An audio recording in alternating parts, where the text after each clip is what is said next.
Hey guys, thanks for joining me for an episode of Learn to Play Games. My name is Lance, and today we're going to finally take a look at Deep Madness. This is a brand new game from Diemension Games. It is a 1 to 6 player game that takes roughly an hour and a half to 2.5 hours to play, depending upon the scenario you've chosen. And it is a fully cooperative game, so all the players are working together to defeat the board itself. So in the game, you're playing a group of investigators that is sent to this deep sea mining facility to investigate what's going on because the facility itself has gone dark. There is no communication, nobody's responding on the radios. As you approach the facility in your submersible, it gets attacked by something that you're not sure on, and you barely make it into the facility. Once you're in, you notice that there's blood everywhere and all kinds of crazy things are going on, and you start hearing all these noises, and that's pretty much where you lead in, and that's when things really go crazy. This game, it has all kinds of H.P. Lovecraft themes to it, horror. All the monsters are really nasty and will just tear you apart. So that being said, in my opinions of this game, this is one that was on Kickstarter a couple years ago, and as you guys remember, this is one that I did some coverage on, and I've done coverage on it throughout the years as well. I did some interviews with them at Gen Con the last couple years, and this is one I've been really looking forward to. This one's been on my radar and stayed on my radar, and I just could not wait to dive into this one. So once they finally got this one, I was super stoked about it. This is one that I would highly recommend, especially if you like these type of cooperative adventure games, if you like horror games. This is one that I would highly recommend. It is so good, and it's going to be brutal. It is going to beat you up over and over again. I've lost this one a number of times, but it just gives you that little bit of ray of hope. So when you do get defeated, you look back and you're like, okay, I do this a little bit differently. I do this differently. I can approach this from this end. So it gives you those moments where you're going to pause and think and know, if you just push a little bit harder, you probably can make it through. So that's what I really like, and this game is not afraid to punish you. The monsters in this game are terrifying and nasty, and you really have to think about the actions that you perform as a team as well, coordinating with your other players, really thinking about the options you guys have, splitting up the group potentially. As most games, you don't really want to break up. In this one, sometimes you have to make those hard decisions to make it through the scenario. So like I said, this is one that I would really check out if you guys have a chance. I've heard that this one is going to be going back on Kickstarter to get another print run.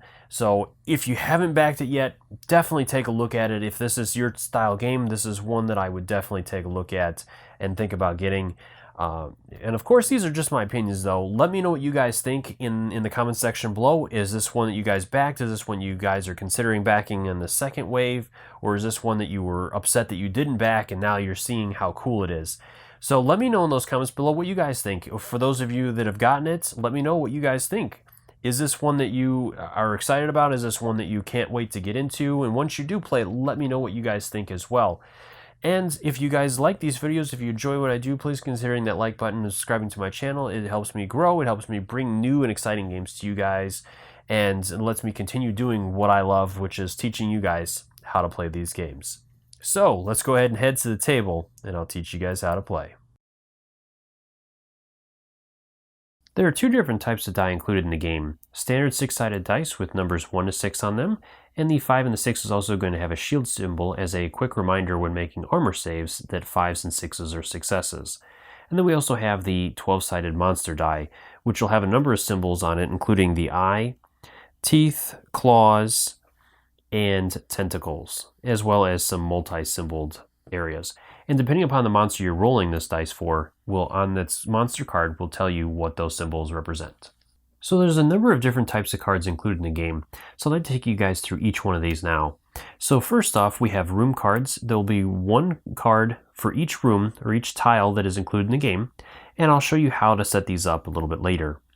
Then we have spawning cards, which will spawn enemies in a number of different rooms based on the numbers down at the bottom. So each circle will represent 1 room and how many of that monster type will go into that room. And again, we'll go into more of this later on during spawning. And then finally we have initiative cards. Each player is going to have an initiative card for their character, and if you're playing with less than 6 characters, you'll also include blank cards to take up those extra slots. Then we have consciousness cards, which are usually beneficial cards.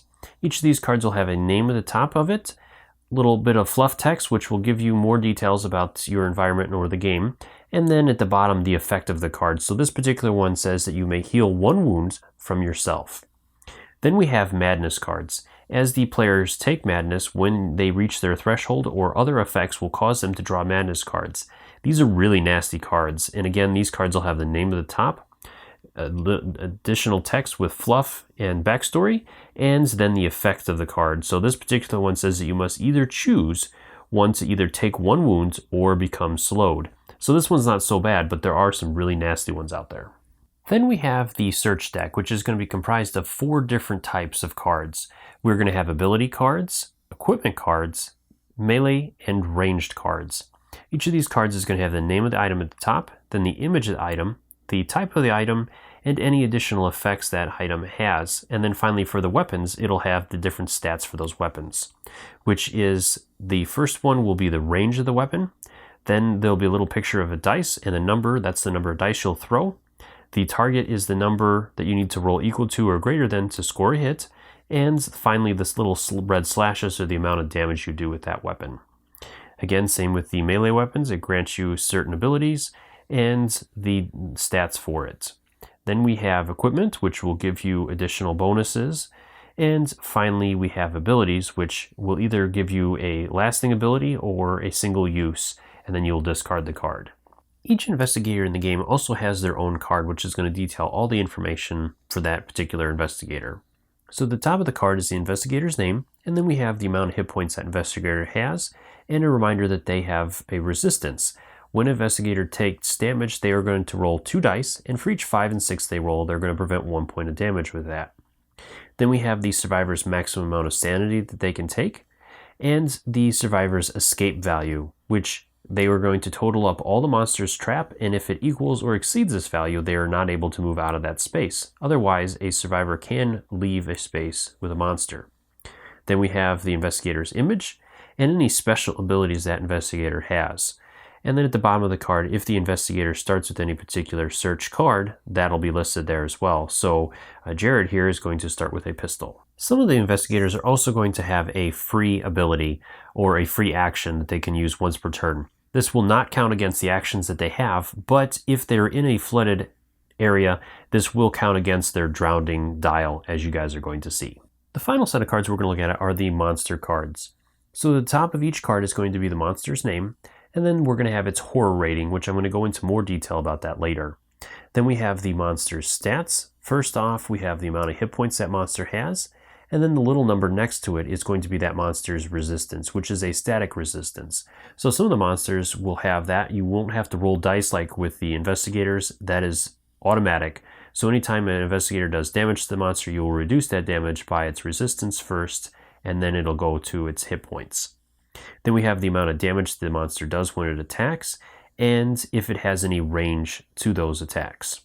Underneath that, we have the monster's action pool, which is how they will perform the different actions during their turn. So for example, with the Husk here, he will move, then attack, and then do the special that is listed under his abilities. So then, like I said, each monster will have abilities, and some monsters you'll have to check during setup. They will have special conditions or bring in different monsters along with them. And then some of the monsters will also have the different icons underneath there. If an area is corrupted, then that will come into play. And then finally, each monster also has a trap value, like I talked about with the investigators. If there's a number of monsters in their space and they wish to move out, they're going to total this number up between all the monsters in there. If that number equals or exceeds their escape value, then they aren't able to move. Moving over to the tiles, there are 2 different sizes. We have large tiles and small tiles. Each of these tiles is going to have a number in the top and bottom corner, which is going to correspond with its room card. And then each tile is broken down into a number of spaces, which are going to be separated by the little white lines. So for example, with this large tile, it is broken down into 5 different spaces. You have one here, here, and then this central space. They're also separated by these dark black lines, which are considered walls. So this tile has 2 different rooms, which are separated by the walls, and then the little yellow line is considered a hatch when it's inside a room. Now, when the rooms are connected, the hatches between rooms are what are going to connect one room's or one tile to another and one room to another through those passages. Now, the other feature is when a room is flipped over to its devoured side, it has the same features as the previous side, but during setup and each time this happens, you're also going to place tokens in there. Now, if this happens during the game, you're going to go ahead and place a spawning token somewhere in one of the rooms where you want the monsters to spawn into. So let's say we put it down here. Then the remaining rooms are going to be dealt the other tokens, which are going to have different effects, as you guys can see here, that is listed on the quick reference guide. And whenever an investigator stops and ends their turn in that room, that's when that effect will take place. And during setup, the rooms that are devoured will show you where the spawning point goes, and then you'll put the other tokens randomly in the other rooms.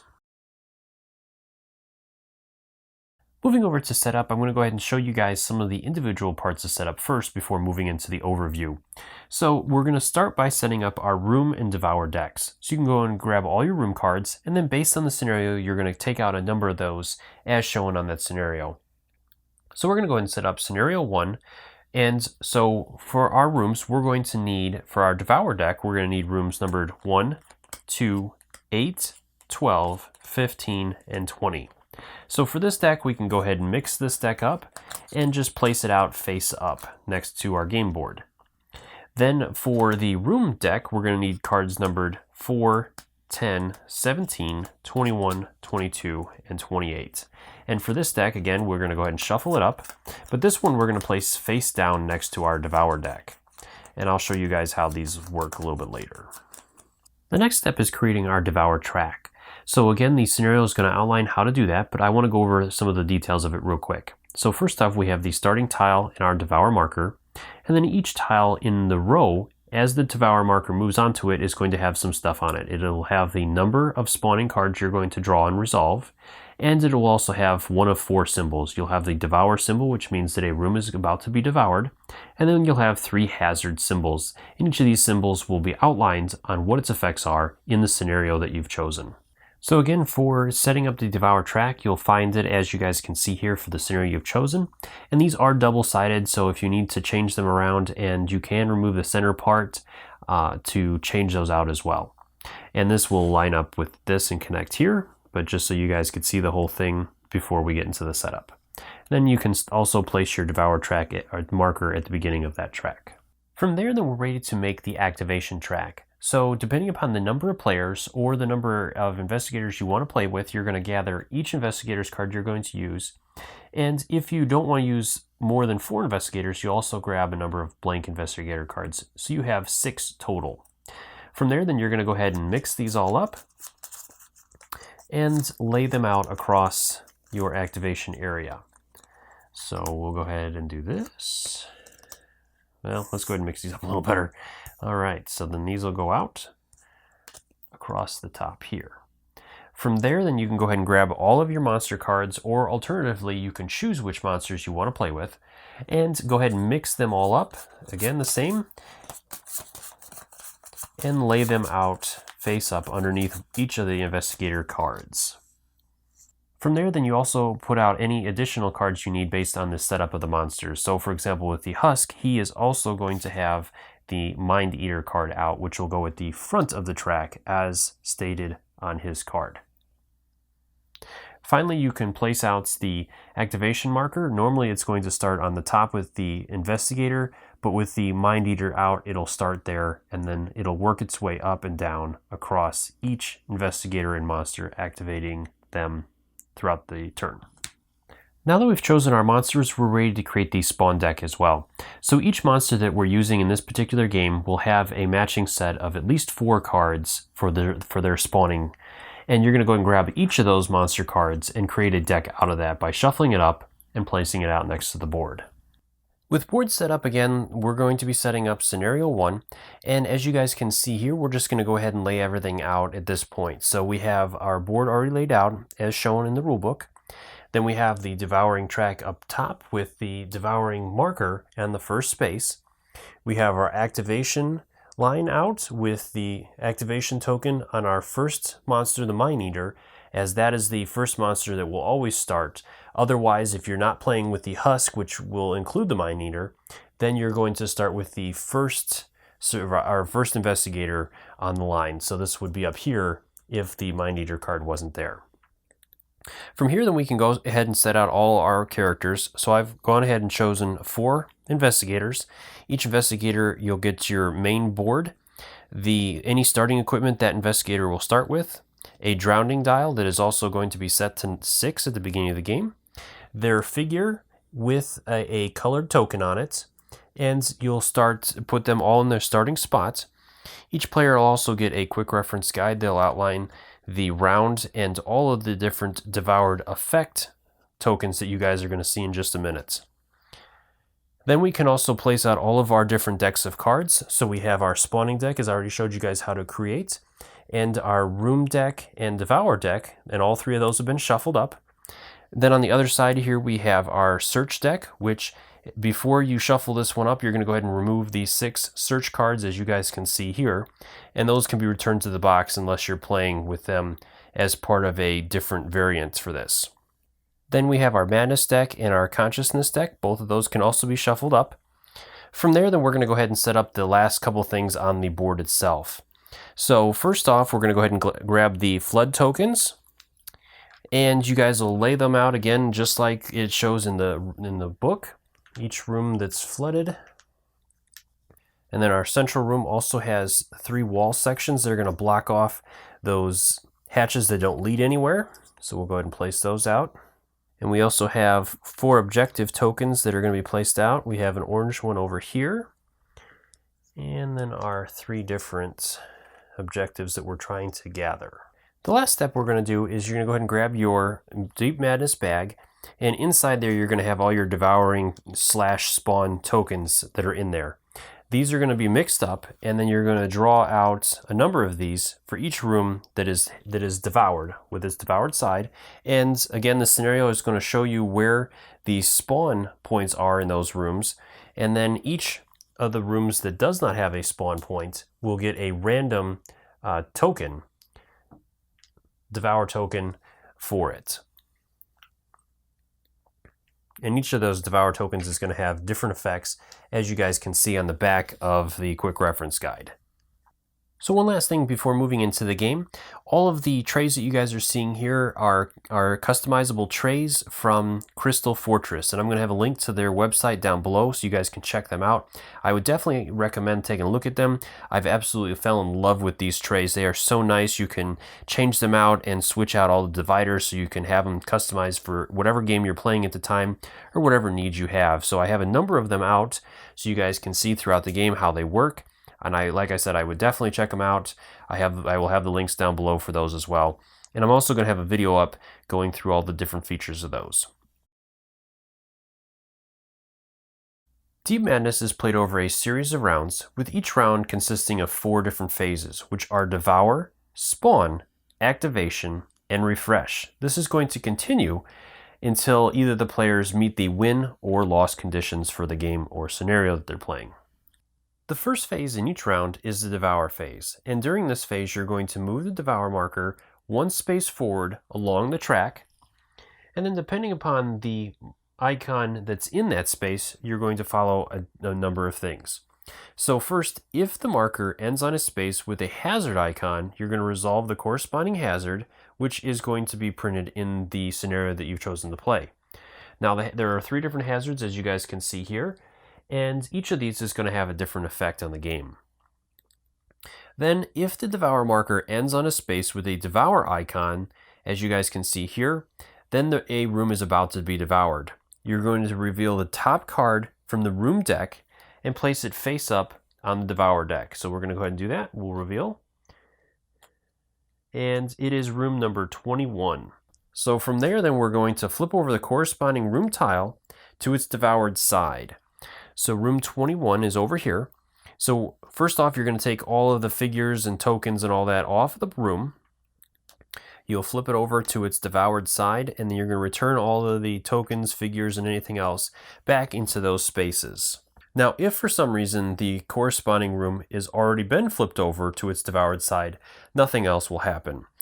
Otherwise, the players are going to choose one of the spaces that is in this room to place the spawn token. So let's go ahead and place it as far away from our characters as we can. So we'll place it in this second room here. And then all the rest of the rooms in the Devour in this room are going to receive a random Devour marker that you'll be drawing from the bag. And you'll place it in each one of the rooms that does not have a spawn marker in it. So with these small tiles, you're only going to place one random marker beyond the spawn. And in the large rooms, you'll place 4. The second phase in the round is the spawn phase. During this phase, monsters will be spawned in devoured rooms by resolving spawn cards. The position of the Devour marker on the devouring track is going to determine how many spawn cards will need to be resolved. And in order to do this, you're going to reveal a card from the spawn deck and resolve its effect. When resolving a spawn icon, look at the top card of the devoured deck. The corresponding room tile is about to spawn monsters. Take the listed number of monsters and place them in the spawn space. After the room corresponding to the top card of the devoured deck is spawned monsters, place the top card on the bottom of the devoured deck.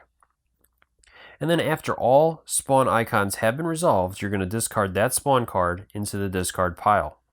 And if there are not enough monster figures of the specified type to spawn when resolving a spawn icon, first spawn as many as possible, and then spawn a number of monsters of other types of the player's choice until they have equal or exceeded the total horror of the monsters that could not be spawned. Monsters' horror is displayed in the top left corner of their monster card, as you guys can see here, and monsters with a horror of 0 do not need to be substituted and cannot be used as a substitution. So let's go and take a look at an example of this. We're going to go ahead and with our Devour track, our Devour marker on the Devour track is 3. So we're going to have to resolve 3 spawn cards. So let's go ahead and start with the first one. So as you guys can see here, we have a blind, and it's going to have 2 monsters placed in one room as there's only one circle. So we're going to place 2 of them in room 21 on the spawn area, in the spawn space within that room. Then we're going to go ahead and flip that card on the spawn deck to the bottom of that spawn pile. And then we're going to go ahead and draw the next card. So our next card is Ravenous, and they're going to be placed in 3 separate rooms. So the first Ravenous will be placed in room 8 in the spawn area. So our room 8 is up top there. And then, like I said, we'll be placing this on the bottom of the Devour deck. Our second Ravenous will be placed in room 15. And our final Ravenous will be placed in room 12. All right, and then we have one more card. So we have 2 husks that are going to be placed in one room. So our next room is room 1. So we will place those last 2 husks into room 1.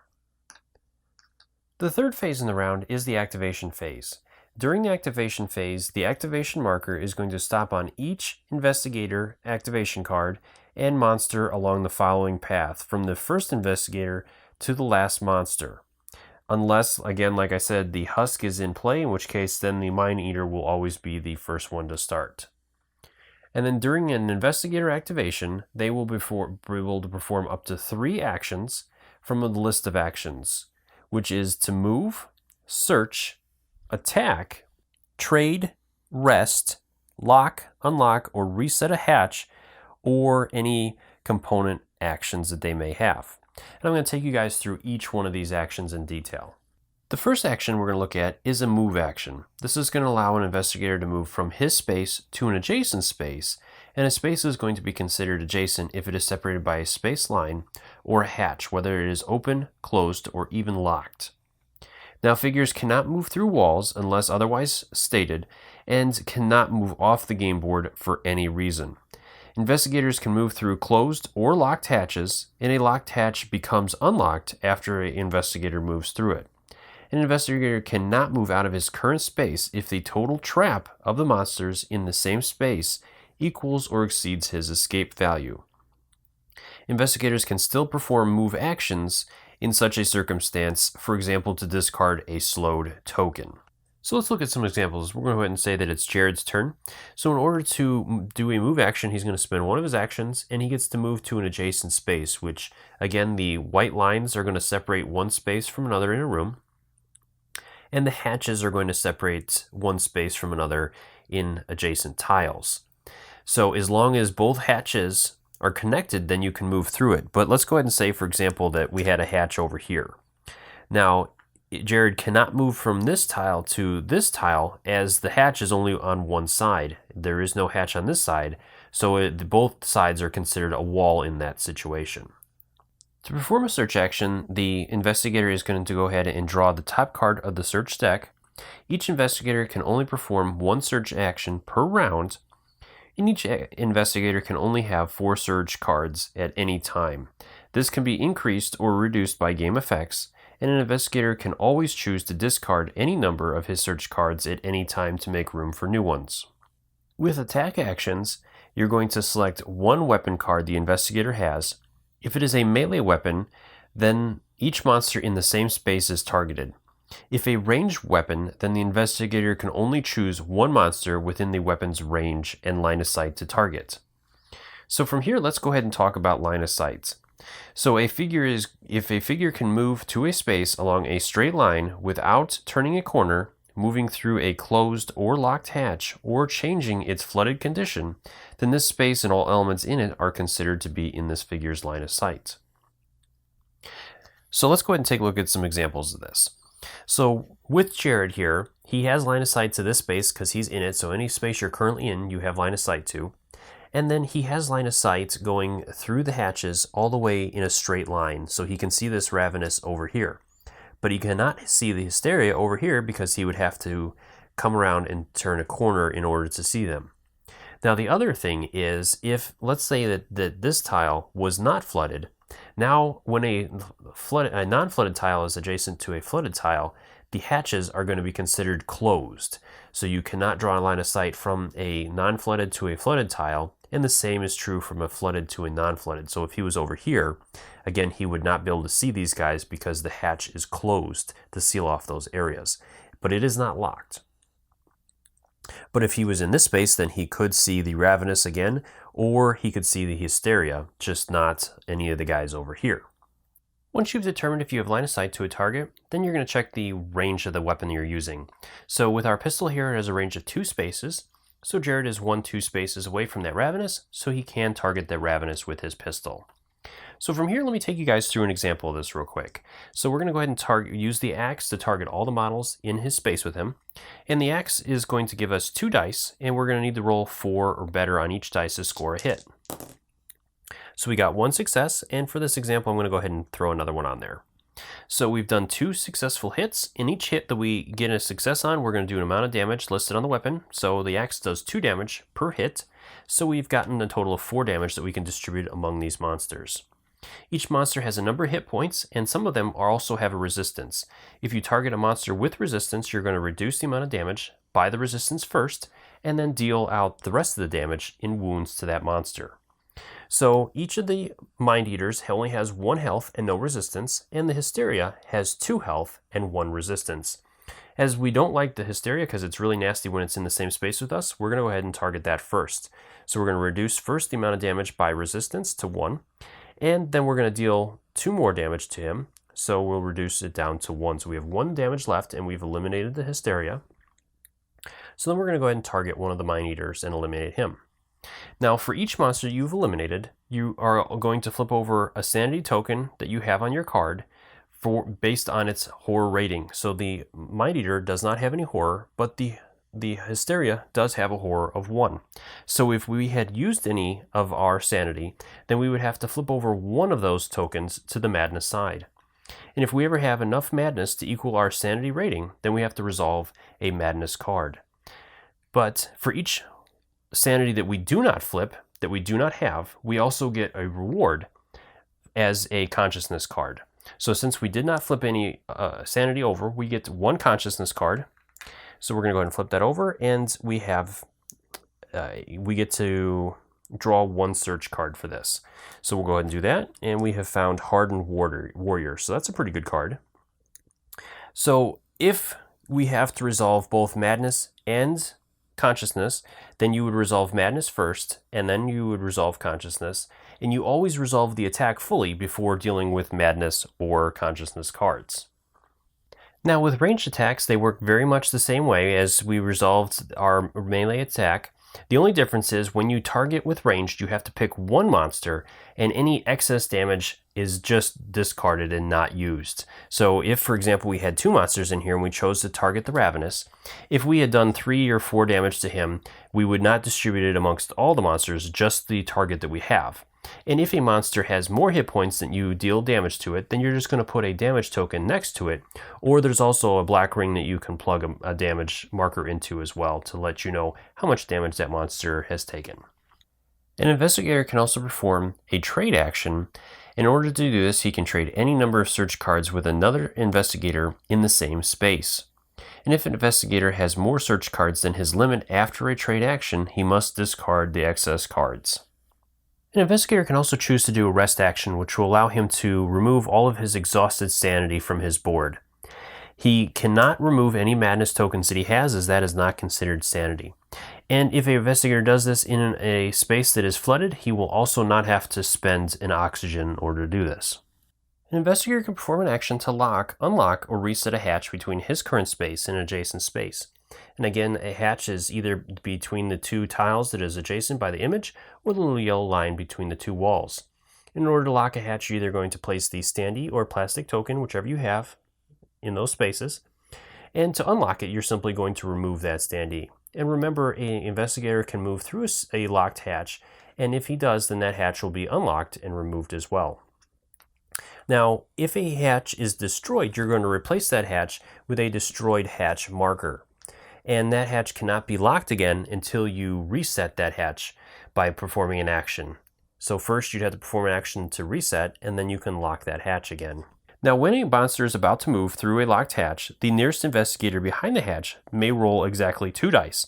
If he rolls a number of successes equal to or exceeding the monster's horror rating, then the monster has to stay where it is in the current space, and all of its remaining move actions are ignored for this activation.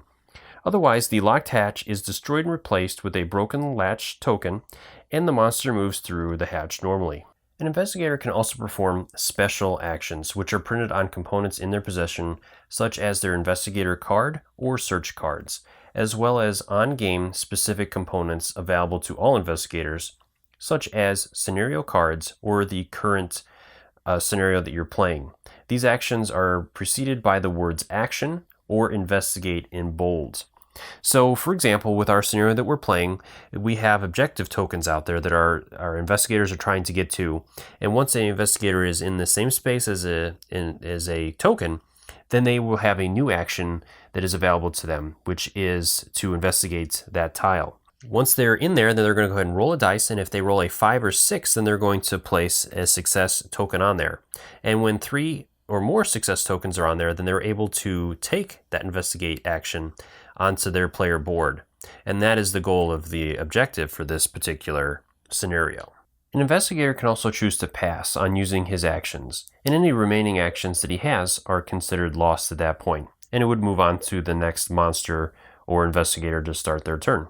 A space with a flooded marker is considered flooded, and anytime an investigator is in a flooded space and they wish to perform an action, there's one additional step that they must resolve before performing each action. And that is to exhaust 1 oxygen on their oxygen gauge before doing that action, and then they can go ahead and carry out the action as normal.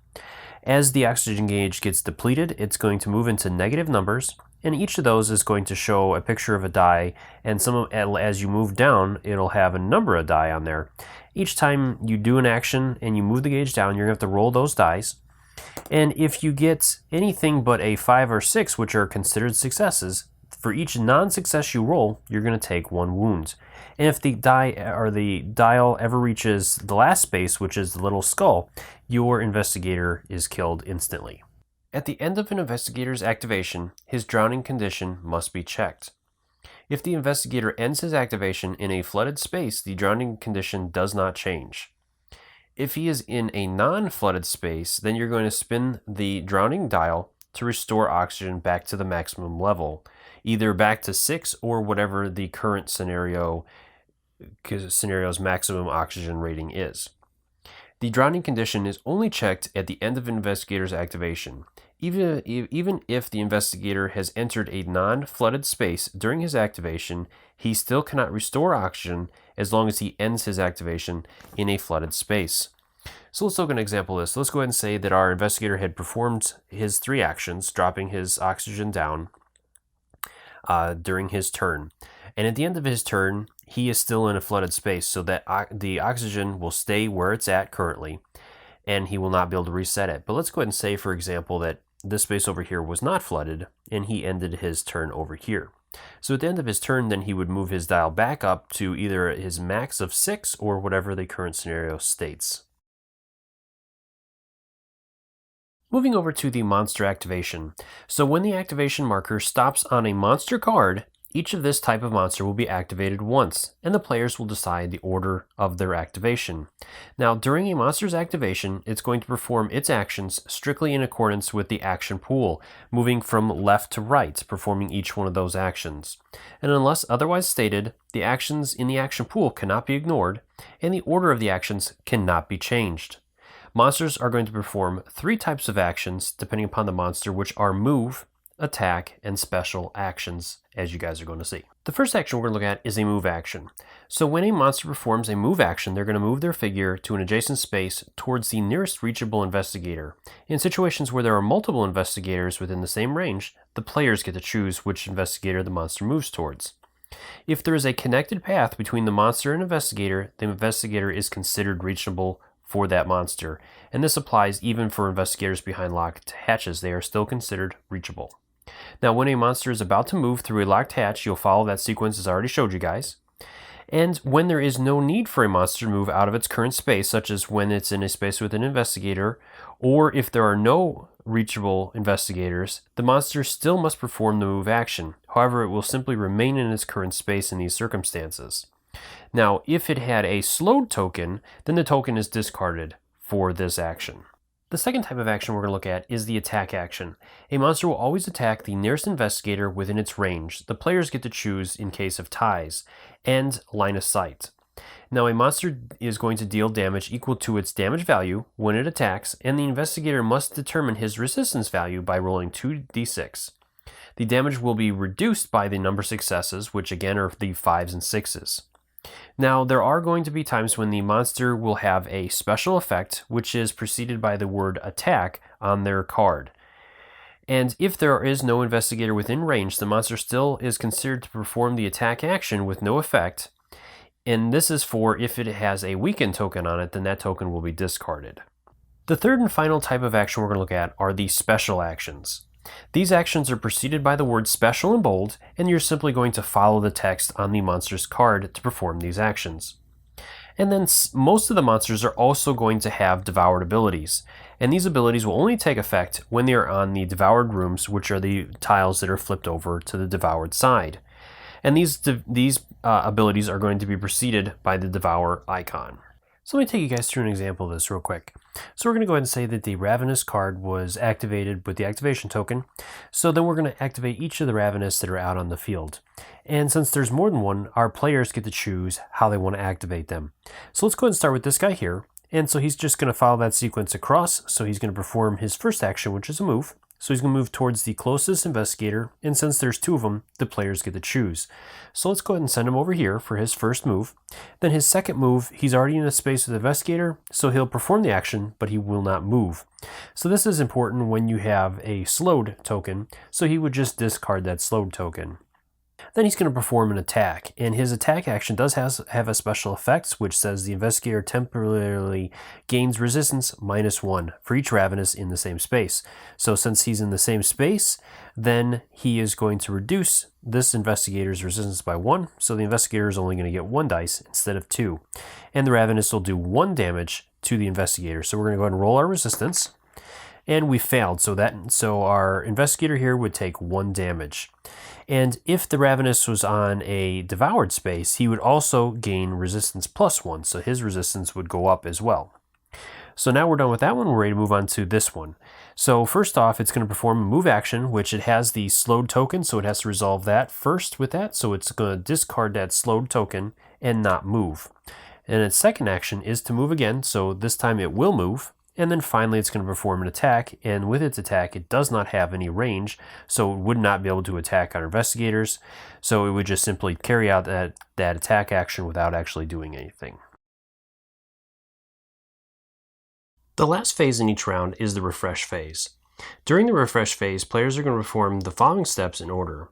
They're going to resolve all end of round effects. Players determine the order of these effects. Then they're going to flip over all investigator face down search cards back up to face up. So some of the search cards are one use only during the round, and then they're going to be turned face down. So during the refresh phase, you're going to go ahead and turn them back up, so they're going to be able to be used during the next round. Finally, you're going to change the order of the investigators on the investigator track. So the very first card in the investigator line will be moved to the last card, and all other cards are going to slide forward. This is only done for the investigators and the monsters are never going to be moved like this. From here, we're ready to start the next round. Now that we've gone through all the main phases of the game, I want to go into more detail about some of the other features. So first off, exhausting sanity. There are a variety of effects or actions that require the investigator to exhaust sanity to trigger them.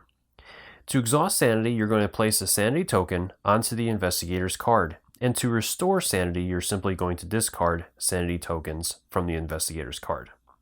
When the number of sanity tokens equals or exceeds the investigator's max sanity, he can no longer exhaust sanity for any reason until his sanity has been restored. If there are a number of sanity tokens exceeds his maximum sanity because his max sanity was reduced, immediately flip the excess sanity tokens over to Madness side. And an investigator can always exhaust one sanity to reroll a d6 he just rolled, and he can reroll it multiple times as long as he has sanity to exhaust. So if we look at Jared here, even on his player card, he has some effects that require him to exhaust sanity, such as his suppressing fire. So you may exhaust one sanity to attack a monster once with a ranged weapon immediately after it attacked you. Alternatively, you can exhaust two sanity to attack it before it attacks you. And this, you cannot do both. So in this situation, he can take sanity by exhausting it and placing it on his card up to his maximum of 4 sanity. In order to take effect on this, as well as some of the search cards will have effects, such as our javelin launcher here. It says you may exhaust X sanity to deal X additional damage. X is no more than 3. So there's a number of different game effects that will allow you to do that. On top of that, like I said, you can simply exhaust sanity to reroll. So if you're doing a resistance effect to take damage away from a monster's attack, or re-rolling to do different activities and actions throughout the game. Very, very important feature, and something that you have to be very careful with in managing. The reason for that is the Madness tokens. So after an investigator kills a monster during his attack action, he may receive Madness tokens by flipping his sanity tokens over in accordance with the monster's horror. Madness tokens are not counted as sanity tokens, so an investigator can restore sanity by killing monsters at the expense of gaining madness. Now, there are other effects that will also cause investigators to gain madness as well. To correct what I said earlier, each investigator has a maximum amount of sanity, which is the maximum amount of sanity they can spend in order to re-roll and do other actions. Each investigator also has a madness limit, which is different, and normally that is 3. There's a couple of very extreme situations where it could be reduced or extended, but most of the time it is 3. So anytime an investigator receives 3 or more madness tokens, they will have to discard the madness limit, which is normally 3, like I said, and then they're going to have to resolve a madness card, which, like I said, those madness cards can be really nasty. Some of them aren't so bad, but some of them can be really nasty, so I would suggest trying to avoid the madness as much as possible. The last thing I want to look at are status effects, and there are 3 different status effects that will affect both the investigators and monsters. So the first one we're going to look at is slowed. If a figure is slowed, then it's going to take a slowed token. When this figure later performs a move action, you're simply going to discard the slowed token instead of performing that normal action. And each figure is only allowed to have one slow token at a time, so any additional slow tokens that figure would be required to take are simply ignored. And if a figure moves involuntarily for any reason, it will ignore its slowed token. The next token we have is the weaken token. So when a figure performs an attack action with a weaken token, instead you're going to discard the weaken token and you're going to lose that action. And again, you can only have one weaken token on each figure at any time. The final one is paralyzed. So if an investigator is paralyzed, you're going to tip his figure on its side, and then as his first action, he can stand up. This is the only action he can perform as his next action. After that, then he is no longer paralyzed. Now, if a monster is paralyzed, again, you're going to tip its figure on its side, and when it activates, it's going to just stand its figure up, and then its activation will end immediately after that, and it will be no longer paralyzed. And if a figure moves involuntarily for any reason, you're going to ignore the paralyzed status effect.